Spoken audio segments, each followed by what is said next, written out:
गोविंद नाम संकीर्तनम गोविंदा गोविंदा गोपिका जीवन स्मरणम गोविंदा गोविंदा அன்பான பக்த கோடிகளே, 17ஆம் நாள் பாசுரத்தை இன்றைக்கு நாம் அனுபவித்துக் கொண்டிருக்கிறோம்.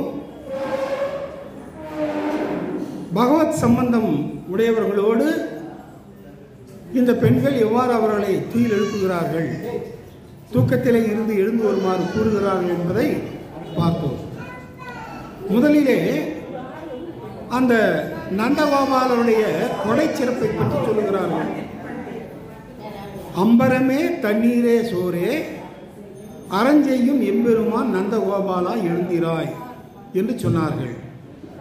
அம்பரம் என்றால் ஆடை அல்லது உடை, வஸ்திரம் என்று சொல்லுகிறோம். ஆக வஸ்திரதானத்தை செய்கின்றார் நந்தகோபாலர். அதன் பிறகு நீரின்றி அமையாது உலகு எனின் யார் யாருக்கும் வானின்று அமையாது ஒழுக்கு என்று திருவள்ளுவர் சொல்கிறார். இந்த உலகமே நல்ல முறையிலே இயங்க வேண்டுமானால் அதற்கு அடிப்படை காரணமே என்னதான்? நீர் தான். உணவு இல்லாமல் கூட ஓரிரு நாட்கள் இருந்து விடலாம், ஆனால் நீர் இல்லாமல் உயிர் வாழ முடியாது. வானத்திலே இருந்து பெய்கின்ற மழை பெய்யவில்லை என்றால் என்ன, ஒரு 6 மாதத்துக்கு அப்படி ஓரளவுக்கு தாக்கு பிடிக்கலாம்.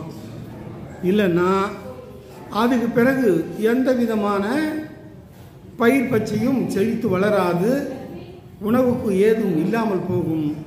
நாட்டு மக்கள் பசியாலே வாடி வதங்கி இறக்க நேரிடும். ஆகையினாலே இந்த இயற்கை தெய்வங்கள் எல்லாம் எந்த ஒரு நாடாக இருந்தாலும் அந்த நாடு நல்ல முறையிலே வளம் பெற்று வாழ்வதற்கு அவருடைய கடமைகளை நல்ல முறையிலே செய்ய வேண்டும். இல்லை என்றால் அப்படிப்பட்ட ஒரு சுபிட்ச நிலை இல்லாமலே போய்விடும். ஆகையினாலே ஆடை கொடுத்த அந்த நந்தகோபாலர் நீரும் கொடுக்கிறார். ஏனென்றால் நீரும் முக்கியம் என்று நினைக்கிறார். அதற்கு அடுத்ததாக தான் சோரே என்கிறார். சோறு என்பதுதான் இங்கே அன்னதானம். ஆக வஸ்திரதானம், நீர்தானம், அன்னதானம் ஆகிய 3 தானங்களிலே சிறந்தவராக இருந்து கொண்டு தன் நாட்டு மக்களுக்கும் மற்றவர்களுக்கும் எல்லாம் வேண்டிய அளவிற்கு உதவிகளை செய்து கொண்டு தானங்களை தந்து கொண்டு வருகிறார். யார்? அந்த நந்தகோபாலன். ஆகினாலே அந்த நந்தகோபாலரை எழுப்பு வந்த இந்த பெண்கள் முதலிலே அவருடைய பெருமையை எடுத்து சொல்லி, அப்படிப்பட்ட பெருமைக்குரிய எங்களுடைய அரசரே நந்தகோபாலரே எழுந்திராய், நீங்கள் எழுந்து வர வேண்டும் என்று அந்த இடத்திலே கேட்டுக்கொள்கிறார்கள். இங்கே ஏன் அவர்கள் நந்தகோபாலரை எழுப்புவதற்கு இதை சொல்ல வேண்டும் என்றால் அதிலே ஒரு உள்நோக்கம் இருக்கிறது. இந்த நோன்பு செய்கின்ற பெண்களுக்கு எல்லாம், அதாவது உண்ணும் சோறும் பருகும் நீரும் தின்னும் வெற்றிலையும் எல்லாம் கண்ணனே, எல்லாம் எங்களுக்கு கண்ணன் தான். கண்ணனை தவிர வேறு எந்த தெய்வமும் எங்களுக்கு கிடையாது. நாங்கள் உடுக்கின்ற ஆடை அந்த பகவான் எங்களுக்கு கொடுத்த ஆடை. அவனுடைய நினைவாக அவருக்கு நன்றியை தெரிவிக்கும் முகத்தான் நாங்கள் உடித்து கொள்வதுதான் இந்த ஆடை. ஆகையினாலே நாங்கள் அணிந்து கொள்ளுகின்ற உடை, நாங்கள் குடிக்கின்ற நீர் இருக்கின்றது, அது கூட பகவான் தான். நாங்கள் உண்ணுகின்ற உணவும் பகவான் தான் என்று இருக்கின்றவர்கள். இதை எங்களுக்கு உண்டி, அதாவது 3 விதமான தானங்களையும் நீ செய்கின்றாய் என்றால் அப்படிப்பட்ட பெருமானை நாங்கள் உன்னிடத்திலே இருந்து தானமாக கேட்கப் போகின்றோம். ஆகையினாலே நீ எங்களுக்கு இல்லை என்னாமல் உன்னுடைய மகனான அந்த கண்ணனை தானமாக தருதல் வேண்டும். தானமாக தந்தால்தான் அவரும் நப்பின்னையுமாக சேர்ந்து நாங்கள் செய்ய போகின்ற அந்த விரதத்திற்கு வருவார்கள். வந்து நாங்கள் செய்ய போகின்ற அந்த நோன்பிலே வேண்டியதை கொடுப்பார்கள் என்று அங்கே நினைத்து கொண்டு அதை கூறுகிறார்கள். அதுதான் இவர்களுடைய ஒவ்வொரு கருத்திலேயும் ஒரு உள்நோக்கம் இருப்பதனாலே அங்கே இந்த கருத்தை சொல்லுகிறார்கள். அதற்கு அடுத்ததாக கொம்பனார்க்கு எல்லாம் கொடியே குலவிளக்கே எம் பெருமாட்டி யசோதா அறிவுராய். யசோதை தாயே, நீ எப்படிப்பட்டவள்?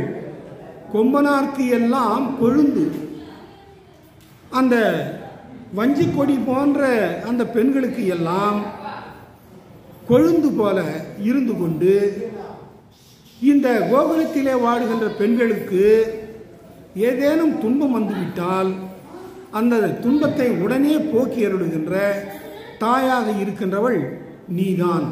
ஆகையினாலே அப்படிப்பட்ட தாய்மை குணம் உடையவளாகிய நீ வந்து நாங்கள் கண்ணனை காண வேண்டுமாகினாலே எங்களுக்கு உன்னுடைய அந்த கதவை திறந்துவிட வேண்டும் என்று அங்கே அவர்கள் கேட்டுக்கொள்கிறார்கள்.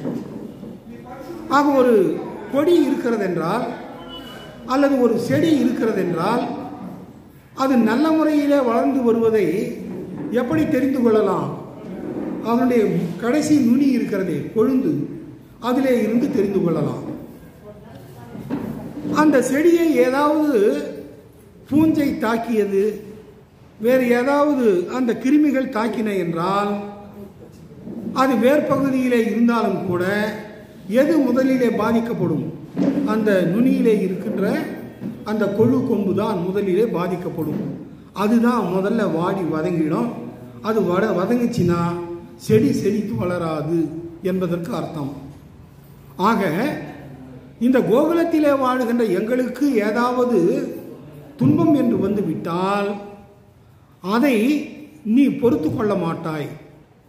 எப்படி இந்த செடியானது தன்னுடைய துன்பத்தை அந்த கொழுந்திலே வெளிப்படுத்துகிறதோ அதை போல இந்த ஆயர்குடி பெண்களாகிய எங்களுக்கு எந்த துன்பம் நேர்ந்தாலும் அதையெல்லாம் போக்கக்கூடிய நிலையிலே இருக்கின்றவள் நீதான் என்பதற்காக அங்கே யாரை துயில் எழுப்புகிறார்கள்? யசோதா தேவி தாயாரை துயில் எழுப்புகிறார்கள்.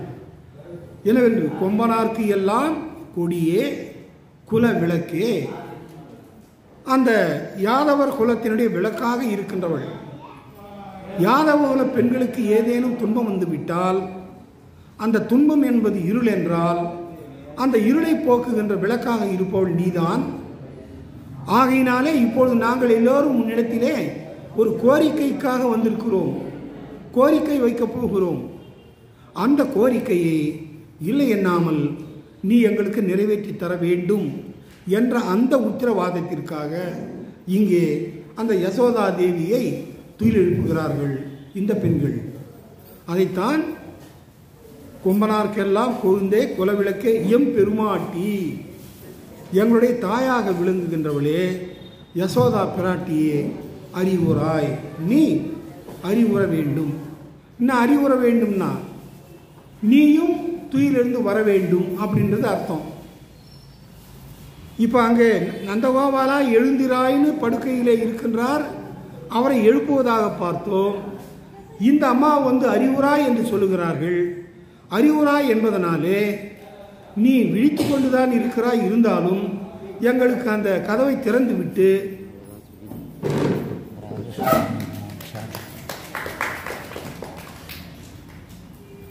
நாங்கள் கேட்கின்ற அந்த கோரிக்கையை நிறைவேற்றி தர வேண்டும் என்பதற்காக அங்கே அந்த யசோதா தேவியை துயிலெழுப்பினார்கள். அதை அடுத்ததாக அம்பரம் ஊடறுத்து ஓங்கி உலகளந்த உம்பர் கோமானே உறங்காது எழுந்தீராய். முதல்ல வந்து ஒரு சொல்ல பார்த்தோம், அம்பரம்னு பார்த்தோம் இல்லையா? அந்த இடத்திலே வருகின்ற அம்பரம்ன்றதுக்கு என்ன பேரு? என்ன அம்பரம்னா ஆடை அல்லது உடைன்னு சொன்னேன் இல்லையா? ஆனால் இங்கே வருகின்ற அந்த அம்பரம் என்றால் வான்வெளி, ஆகாயம். அந்த அம்பரம் ஊடு அறுத்து ஆகாயத்தை அப்படியே தன்னுடைய கால்களாலே அளக்க வேண்டும் என்பதற்காக இரண்டாவது அடியாக பூலோகத்திலே இருந்து அந்த மான் பகுதி வரையிலே வருகின்ற எல்லாவற்றையும் அளந்து தனதாக்கி கொண்டவன் யாரு?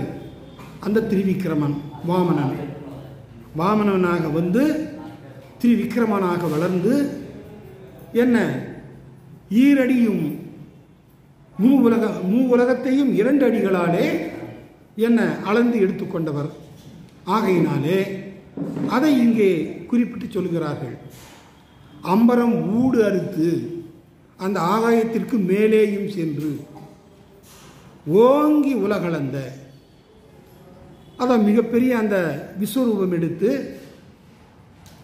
அந்த திரிவிக்கிரம அவதாரம் எடுத்து உலகினை அளந்து கொண்ட யாரு? உம்பர் கோமானே. உம்பர் என்றால் தேவர்கள் அர்த்தம். உம்பர்னா தேவர்கள், இமையவர்கள் என்றால் தேவர்கள். ஏன் அவர்களுக்கு இமையவர்கள்னு பேர் வந்தது தெரியுமா? இமையவர்கள் அப்படின்னா அவர்கள் கண்களை இமைக்க மாட்டார்கள். இப்போ நம்ம கண் இருக்கு இல்லையா, அது நம்மை அறியாமலேயே சில நேரத்தில் என்ன ஆகும்? அதாவது கண் இமைக்கும். கண் ஒருவருக்கு இமைக்கிறது என்றால் அவர் மனிதனாக இருக்கின்றார்னு அர்த்தம். கண் இமைக்காதவர்கள் யாராவது வந்தால் அவர்கள் மனிதர்கள் இல்லை, தேவர்கள், அல்லது மனிதர்களை விட மிகவும் இழிந்த நிலையிலே இருக்கின்ற பேய் பிசாசுகளாக கூட இருக்கலாம். ஆகையினால் இமைக்காமல் இருக்கின்றவர்கள் யாரோ அவர்கள்தான் தேவர்கள். ஏன்னா அவங்க எதுவும் சாப்பிட்றதில்லை. ஏன்? அவங்க அமிர்தத்தை சாப்பிட்டாங்க. திருப்பார்கடலை கடைந்த பொழுது அதில் இருந்து முதலிலே நஞ்சு வந்ததுன்னு பார்த்தோம் இல்லையா? அது தெரியும் உங்களுக்கு. நஞ்சுனா விஷம். அந்த விஷம் வந்ததை பார்த்து எல்லோரும் ஓடி போனார்கள். அரக்கர்கள் ஒரு பக்கமும் தேவர்கள் ஒரு பக்கமுமாக அந்த திருப்பார்கடலை கடைந்து கொண்டிருந்த பொழுது யாரும் எதிர்பாராத வகையிலே நஞ்சு வந்தது, விஷம் வந்தது. ஆழகால விஷம், மிகவும் கொடியது. அந்த வாசுகி என்ற பாம்பு அப்படி ஒரு இது பண்ண உடனே அதில் இருந்து நெருப்பு தீயாக இந்த விஷம் சேர்ந்தது. உடனே திருமால் சிவபெருமானை அழைத்து நீங்கள் இதை ஏற்றுக்கொள்ள வேண்டும் என்று சொல்ல அவர் என்ன செய்தார்? அந்த நஞ்சினை தான் உண்டார். அப்படி உண்ட பொழுது அவருக்கு ஏதேனும் பாதிப்பு ஏற்பட விடக்கூடாது என்று நினைத்த பார்வதி தேவி அவருடைய கழுத்தை அப்படியே இறுக்கி பிடித்தார். அப்படி இறுக்கி பிடித்ததனாலே அந்த நஞ்சு அங்கேயே நின்று விட்டது.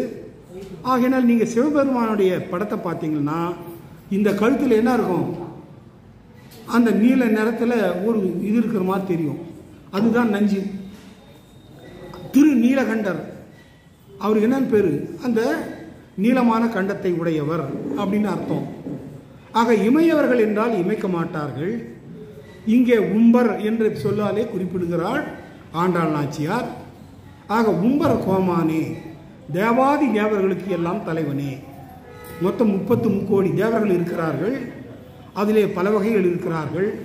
ஆதித்யர்கள் இருக்கிறார்கள், அதுவர் ருத்ரர்கள் இருக்கிறார்கள், இப்படி விஞ்சையர்கள், பல பிரிவினர் தேவர இனத்திலே இருக்கிறார்கள். அந்த 33 கோடி தேவர்களுக்கும் தலைவனாக இருந்து கொண்டு எல்லோரையும் காத்தருள் ரட்சித்து கொண்டு வருகின்ற பெருமான் யாரு? இவர்தான் மகாவிஷ்ணு. ஆகையினாலே தான் அவர் காக்கும் கடவுளாக இருக்கிறார். நம்முடைய இந்து தர்ம சமய அதனுடைய கோட்பாட்டின்படி பிரம்மா எல்லாரையும் படைக்கிறார், விஷ்ணு எல்லாரையும் காக்கின்றார், சிவபெருமான் எல்லாரையும் நீக்குகின்றார். அவர்களை அந்த உடலிலே இருந்த உயிரை நீக்கி விடுகிறார். வேறு ஒரு இடத்திற்கு அந்த உயிரானது சென்று விடுகிறது.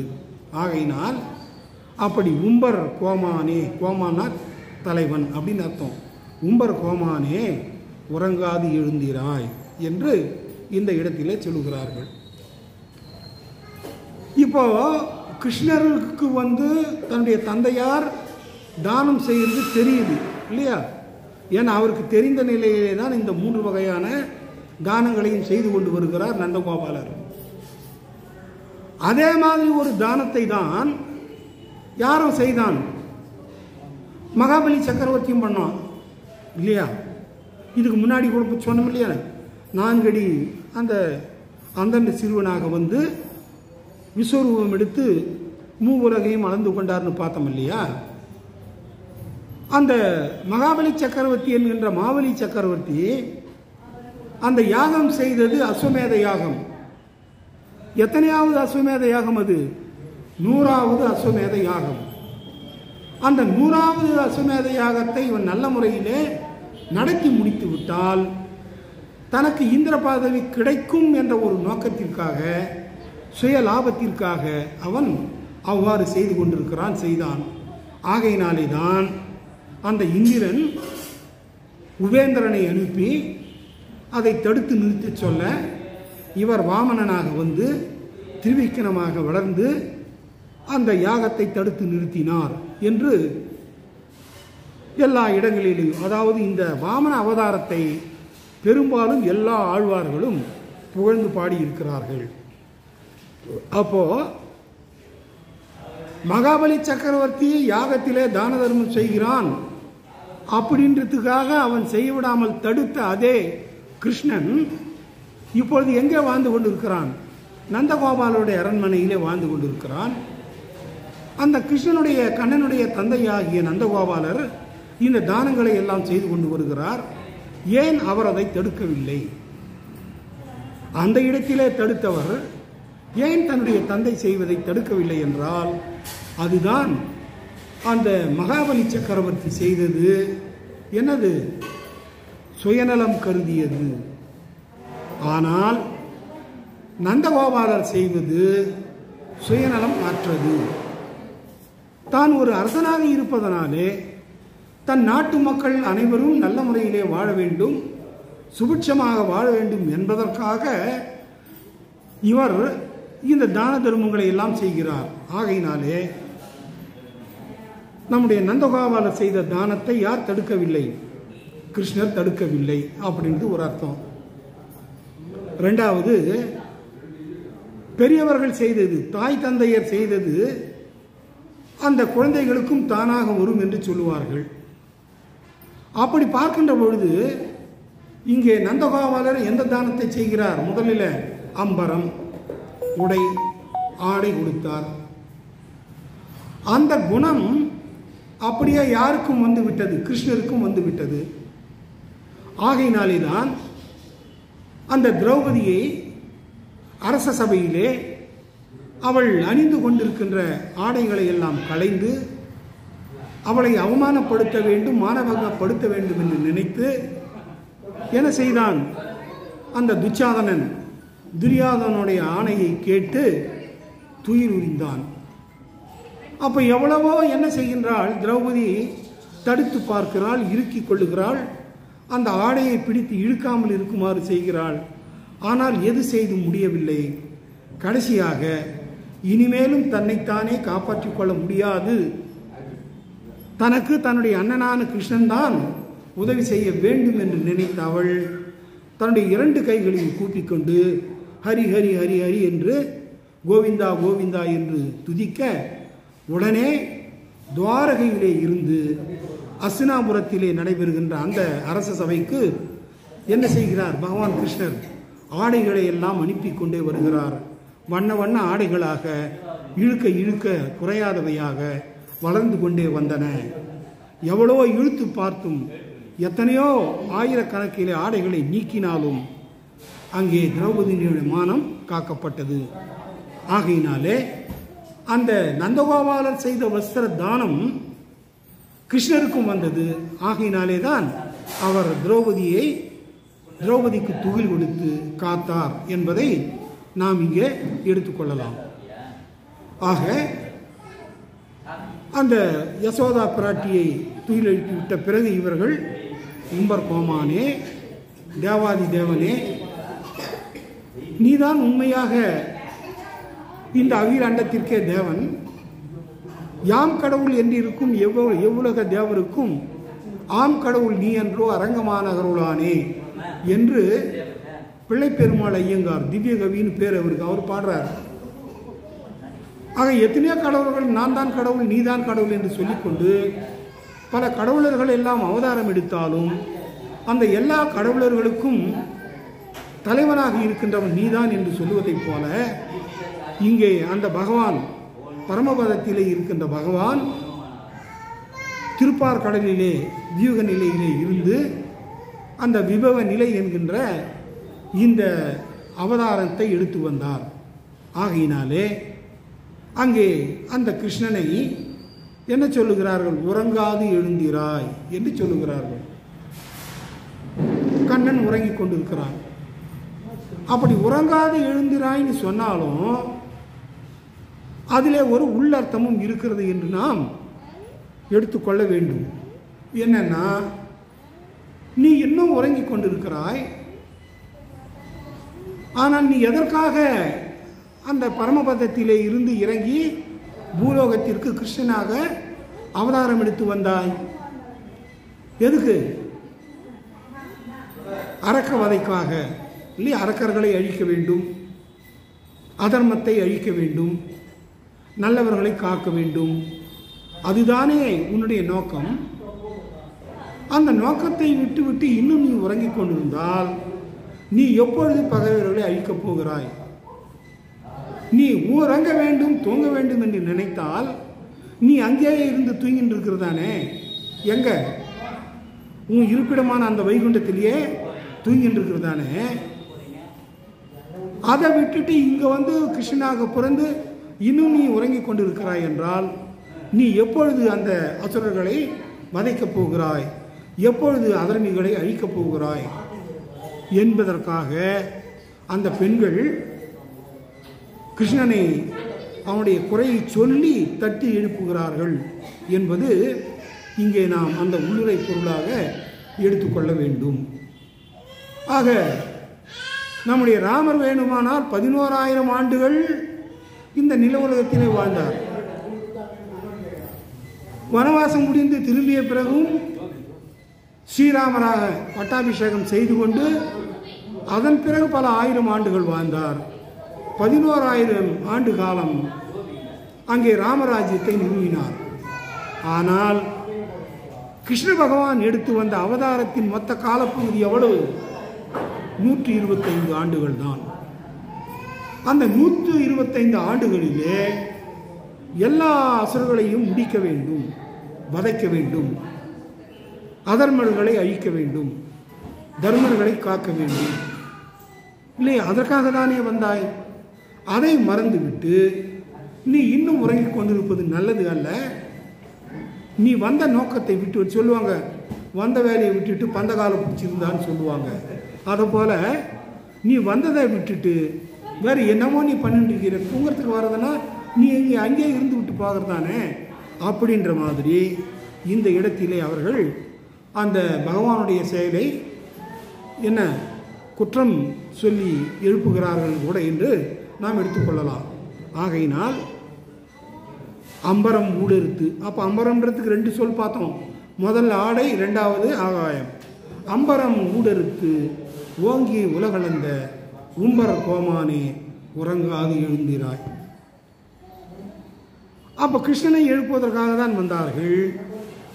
அந்த பெண்கள் துயில் எழுப்புவது யாருக்கு கேட்கிறது? கிருஷ்ணருக்கு கேட்கிறது, கண்ணபெருமானுக்கு கேட்கிறது.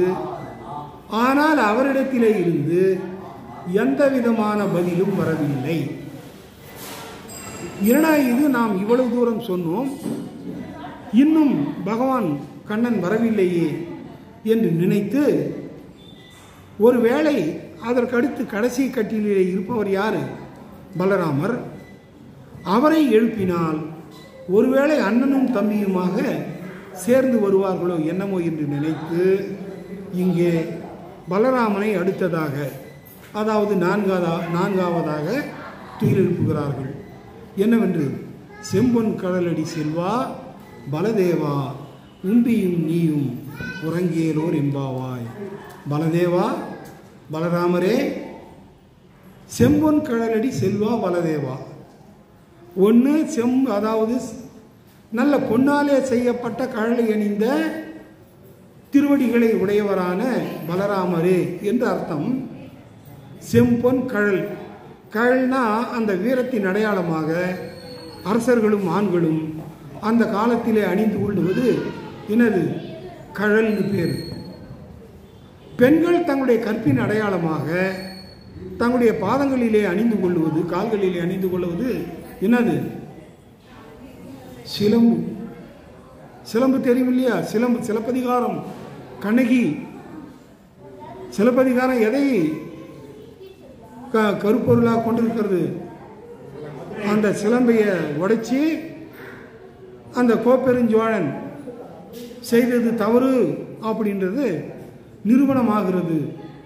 ஆகையினால் பெண்கள் அணிவது சிலம்பு, ஆண்கள் அணிவது கழல். இது கற்புக்கு அடையாளம். பெண்கள் கற்புக்கு அடையாளமாக அணிவார்கள், ஆண்கள் வீரத்திற்கு அடையாளமாக இதை அணிந்து கொள்வார்கள்.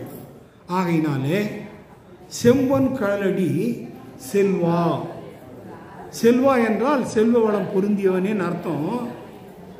ஆனால் இங்கே என்ன செல்வம் என்றால், அப்போ நம்ம இதில் பார்த்தோமே, கனைத்திடம் கற்றெருமை கன்றுக்கு இறங்கி நினைத்து முளை வழியே நின்று பால் சோர நனைத்தில்லம் சேராக்கும் நற்செல்வன் தங்காய் அப்படின்னு பார்த்தோம் இல்லையா? அப்போ நல்ல செல்வம் எதுனா, ரெண்டு செல்வங்களிலே பொருட்செல்வம் ஒன்று, அருள் செல்வம் ஒன்று. பொருளாகிய செல்வம் சேர்த்து வைத்திருந்தால் கொஞ்ச நாளைக்கு இருக்கும், அது நிலைத்து நிற்காது. செல்வோம் செல்வோம் என்று சொல்லிக்கொண்டு அது நம்மை விட்டு நீங்கிடுமா. அதுக்கு தான் என்னென்னு பேர் வந்தது? செல்வம் அப்படின்னு பேர் வந்ததான். அது ஒன்றுக்குள்ளே பேசிக்கணுமா? ஓ, நம்ம இவ்வளோ நாள் இவங்ககிட்ட இருந்துட்டோம், இனிமேல் இங்கே இருக்க வேண்டாம், இது ஒன்றும் சுத்தபதமான வீடாக காணோம், இங்கே லட்சுமி கூட வர காணோம், நம்ம போயிடலாம் அப்படின்ட்டு அதுங்களுக்குள்ளே பேசிக்கின்னு செல்வம் செல்வம்னு போயிடும். அதுக்கு தான் செல்வம்னு பேர். ஆகையினால் அப்படி அந்த நற்செல்வம் இருக்கிறதே, அதுதான் கைங்கரிய செல்வம். இங்கே கைங்கரிய செல்வம் என்று எதை எடுத்துக்கொள்ள வேண்டும் என்றால், அதாவது ராமாவதாரத்திலே இலக்குவனனாக இருந்து தம்பியாக பிறந்து என்ன செய்தார்? அங்கே ராமருக்கு வேண்டிய பணிவிடைகளை எல்லாம் செய்தார், கைங்கரியம் செய்தார். இந்த துவாபர யுகத்திலே அண்ணனாக பிறந்தார், பலராமனாக பிறந்திருக்கிறார். ஆகையினாலே தம்பிக்கு முழு சுதந்திரம் கொடுத்து அவர் என்ன சொன்னாலும் அதை அப்படியே ஏற்றுக்கொண்டு அவர் வழியே நடந்து சென்றார். ஆகையினாலே இந்த இரண்டு பிறவிகளிலேயும் என்ன செய்கிறார்? அவர் நற்செல்வனாக இருக்கிறார், நல்ல அந்த அருள் செல்வத்தை உடையவராக இருக்கிறார். ஆகையினாலே அதை இங்கே சொல்லுவார்கள். வியாகானத்திலே பார்க்கின்ற பொழுது கண்ணன் வந்து பிறக்க வேண்டும் என்பதற்காக தேவனுடைய கர்ப்பத்திலே பாதி 6 மாத காலம் கர்ப்பமாக இருந்த அவரை கொண்டு போய் எங்கு வைக்கிறார்? பெருமான் தேவனுடைய கர்ப்பத்திலே வைத்து அதன் பிறகு 6 மாதம்தான் கண்ணன் உருவாகிறான். ஆக கண்ணன் பிறப்பதற்காக செம்பொன் கால்களை இட்டு பிறந்தவன் பலராமன். ஆகையினாலே செம்பொன் காலடி செல்வா பலதேவா என்று அழைத்து உம்பியும் நீயும் உறங்கேலோர் எம்பாவாய், உன்னுடைய தம்பியும் நீயும் உறங்காமல் எழுந்து வர வேண்டும் என்று இந்த பெண்கள் எல்லாம் அந்த 4 பேரையும் ஒவ்வொருவராக அழைத்து தூக்கத்திலே இருந்து வருமாறு எழுந்து வருமாறு கேட்டுக்கொள்கிறார்கள். ஆகையினால அந்த பகவத் சம்பந்தம் உடையவர்கள் பகவானோடு, இப்போ பகவான் கிருஷ்ணர்னா நந்தகோபாலர் வந்து அப்பா, யசோதா தாயார், பலராமர் யார்? அண்ணன். இப்படி அழைத்தும் ஏன் யாரும் வரவில்லை? அப்போ அவங்க ஒருவேளை உண்மையாக தூங்கி போயிட்டாங்களா, இல்லை வந்து வரக்கூடாதுன்னு நினைக்கிறாங்களான்னா, இதில் அந்த பெண்கள் செய்த ஒரு பிழை இருக்கிறது, ஒரு தப்பு இருக்குது. அந்த தப்பு என்ன? ஏன் அவர்கள் உடனே எழுந்து வரவில்லை என்பதை நாம் நாளைக்கு பார்க்கலாம். ஏனென்றால் பொதுவாகவே பகவானை பற்ற வேண்டும் என்றால் பிராட்டியை பற்றி பிறகுதான் பகவானை பற்ற வேண்டும். இது உலக நியதி. அதுதான் வந்து வைஷ்ணவ சம்பிரதாயத்தினுடைய சிறந்த ஒரு கோட்பாடாகவும் இருக்கிறது. தாயாரை வச்சு தான் தந்தையாரை பிடிக்கணும். ஆக நம்முடைய குறைகளை தாயாராகிய அவர்களிடத்திலே சொன்னால் இவர் எல்லாவற்றையும் நிறைவேற்றி கொடுப்பார் என்றது அங்கே நம்முடைய சம்பிரதாயமாகையினாலே நப்பின்னையை என்ன செய்யவில்லை, துயிலெழுப்பாமல் விட்டுவிட்டோம். ஆகையினாலே தன்னுடைய மனைவியை துயிலெழுப்பாமல் தன்னை மட்டும் தூக்கத்திலே இருந்து எழுப்புகிறார்களே, நாம் இவர்களுக்கு உடனே சென்று என்ன அருள் பாலிக்க கூடாது என்று நினைத்த பகவான் கிருஷ்ணர் எந்த விதமான பதிலும் சொல்லாமல் அப்படியே இருந்தார் என்று இதற்குரிய அந்த விடையை நாளையா உந்து மதகளீற்று இல்லையா, உந்து மதகளீற்றுன்ற பாத்திரத்தில் தொடர்ந்து நாம் பார்த்து கொண்டு செல்ல போகிறோம். ஆகையினாலே இந்த வியாக்கியானங்கள் இன்னும் நிறைய இருக்குது. அதெல்லாம் அந்த சுவாபதார்த்தம்ன்றது சொன்னால் சிலது மிகவும் புரிந்து கொள்வதற்கு கடினமாக இருக்கும். கதை போக்கில் மிகவும் முக்கியமானதான அந்த செய்திகளை மட்டும் நான் உங்களுக்கு இப்போது எடுத்து சொன்னேன். ஆக இன்றைய 17ஆம் நாள் பாசுரம் அம்பரமே தண்ணீரே என்ற பாசுரம் முற்றுக்கற்றது. ஆக திருமலை திருப்பதி தேவஸ்தானத்தினர் சார்பாக நடைபெற்று கொண்டிருக்கின்ற இந்த 17ஆம் நாள் பாசுரத்தினுடைய வைபவத்தை இப்போது நாம் பார்த்தோம். அன்பர்களாகிய உங்களுக்கு எம்பெருமான் ஸ்ரீமன் நாராயணனுடைய அவதாரமான ஸ்ரீ கிருஷ்ண பகவான் செங்கன் திருமுகத்து செல்வ திருமாலால் எங்கும் திருவுருள் பெற்று இன்புருவோம் எம்பாவாய் என்று சொல்வதற்கேற்ப எல்லாருக்கும் எல்லா வளங்களும் உண்டாவதாக. ஓம் ஸ்ரீ கிருஷ்ண பரபிரம்மனே நம.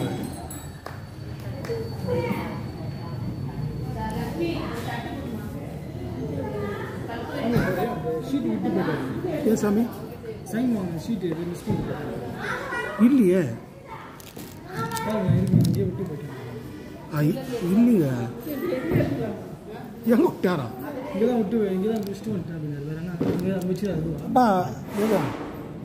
சக்தி அங்கே அந்த பேப்பர் இருக்குதா பாரு. சாமி ஒருத்தர் வந்தார் வச்சு பேப்பரு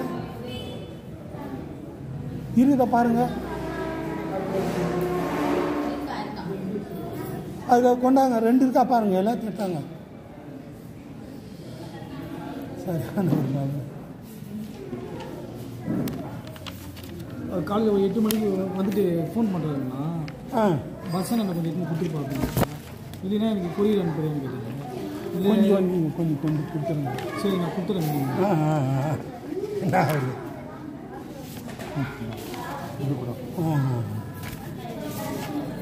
இது என்னது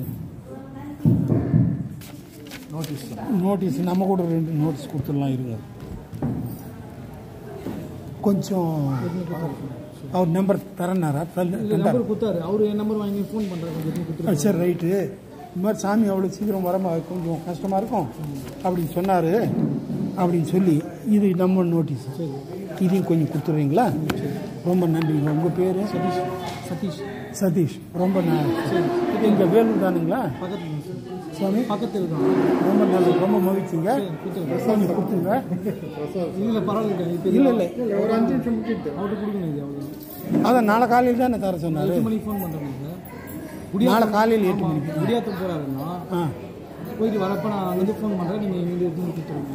சரி ரைட்டுங்க. நானும் கவனிக்கல, சாமியும் கவனிக்கலாம் அப்படின்னு சொல்லி அந்த நம்ம நோட்டீஸோட சேர்த்து அதை கொடுத்துருங்க. ரொம்ப நல்லது. உட்காருங்க.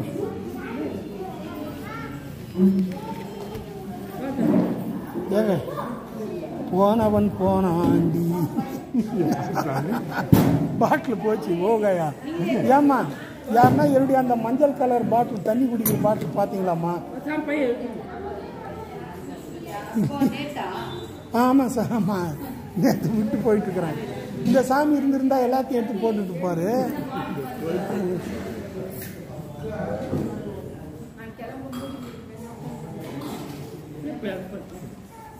என்ன